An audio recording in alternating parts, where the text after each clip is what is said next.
വിജയിക്കാനുള്ള എൻ്റെ ദൃഢനിശ്ചയം ശക്തമാണെങ്കിൽ പരാജയം ഒരിക്കലും എന്നെ മറികടക്കുകയില്ല. ഭാവി യോഗ്യതയുള്ളവരുടേതാണ്. നല്ലത് നേടുക, മികച്ചത് നേടുക, മികച്ചവരാകുക.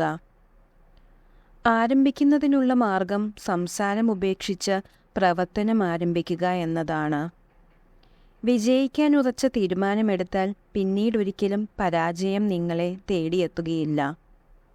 ഇന്നു തന്നെ ചെയ്യാനുള്ളത് പൂർത്തിയാക്കുക, കാരണം നാളെകൾ അനേകമുണ്ട്.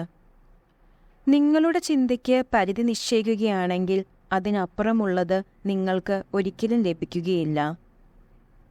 നിങ്ങൾക്ക് ആവശ്യമായ പ്രചോദനം നിങ്ങൾക്കുള്ളിൽ തന്നെ കണ്ടെത്തുക, കാരണം അവസാനം നിങ്ങളല്ലാതെ മറ്റാരുമില്ല. പോസിറ്റീവ് പ്രചോദനം ഒരു വ്യക്തിയുടെ കാഴ്ചപ്പാടിനെ എന്നേക്കുമായി മാറ്റും. തിരക്കിട്ട് പ്രചോദിതരായിരിക്കുക. സ്ഥിരതയാണ് പ്രധാനം.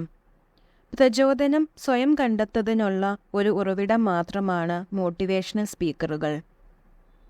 കാരണമില്ലാതെ പലപ്പോഴും നമ്മൾ വിഷമിച്ചിരുന്നിട്ടുണ്ടാകും. പലപ്പോഴും കാര്യം എന്താണെന്ന് ചോദിച്ചാൽ നമ്മളുടെ മനസ്സും കൈമലർത്തുന്ന നിമിഷങ്ങൾ. ഉത്തരം എന്തെന്നാൽ മനസ്സ് കൊഴിഞ്ഞുപോയ ഇന്നലകളിലേക്കും വരാനിരിക്കുന്ന നാളുകളിലേക്കും ഒന്ന് ഓട്ടപ്രദക്ഷിണം നടത്തിയതാണ്.